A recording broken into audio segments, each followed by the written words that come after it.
মূল্যে ডিম মাংস দুধ পৌঁছানোর যে ব্যবস্থা নিতে জানান। আসলে মূলত আমাদের এই রোজার মধ্যে আমরা জানি যে অনেক পণ্যের দাম হঠাৎ করে বেড়ে যায়। তার মধ্যে কিন্তু আমাদের দুধের দামও বাড়ে, ডিমের দামও ক্ষেত্র বিশেষে বাড়ে, মাংসের দামও বাড়ে।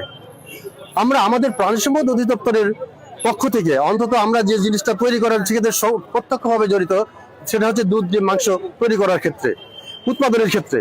কাজে এই উৎপাদনের ক্ষেত্রে যেহেতু আমরা সরাসরি জড়িত, আমরা অন্তত আমাদের ডিপার্টমেন্টের পক্ষ থেকে আমাদের কোনো ভর্তুকি সরকারে না দেওয়া সত্ত্বেও আমরা খামারের কাছ থেকে সরাসরি কালেকশন করে আমরা মানুষের মাঝে কিছুটা কোনো অন্তত দেওয়ার চেষ্টা করছি।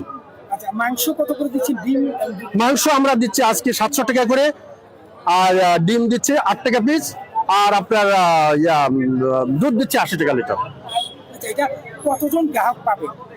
এইটা আজকে আমাদের যে পরিমাণ আছে সেই পরিমাণ পাবে, তবে আজকে যদি আমাদের ডিমান্ড যেটা নিয়ে আসছে এই পরিমাণ শেষ হলে কালকে আরো বাড়বে।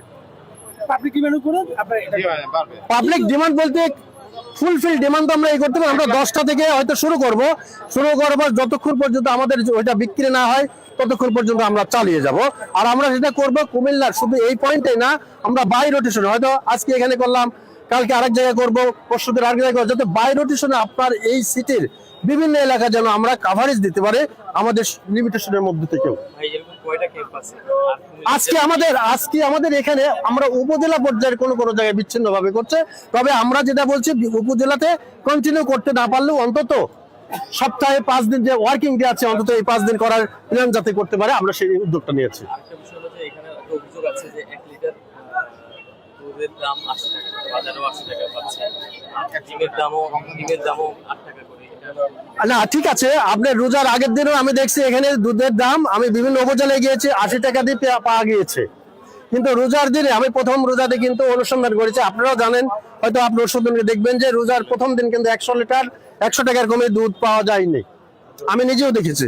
এক কথা বলতে পারি যে আপনার এই উদ্যোগটা নেওয়া হচ্ছে বাজারটাকে নিয়ন্ত্রণ। এক্স্যাক্টলি, পরোক্ষ একটা প্রভাব পড়বে ওই যারা বিক্রি করছে তাদের উপর, যেহেতু সরকার এই উদ্যোগটা নিয়েছে, অন্তত তারা অন্তত এই মেসেজটা পাবে যে আমাদের অন্তত লাগামহীন ভাবে এই পণ্যগুলির দাম আমরা বাড়াবো না। এক্স্যাক্টলি, সিন্ডিকেট ভাঙবে এবং সিন্ডিকেট না করার ব্যাপারে মানুষ উৎসাহিত হবে। বলো মেসেজটা হচ্ছে এটা। আমার নাম ডাক্তার মোহাম্মদ আতিয়ার রহমান, আমি পরিচালক বিভাগীয় প্রাণী সম্পদ দপ্তর, চট্টগ্রাম বিভাগ। Thank you.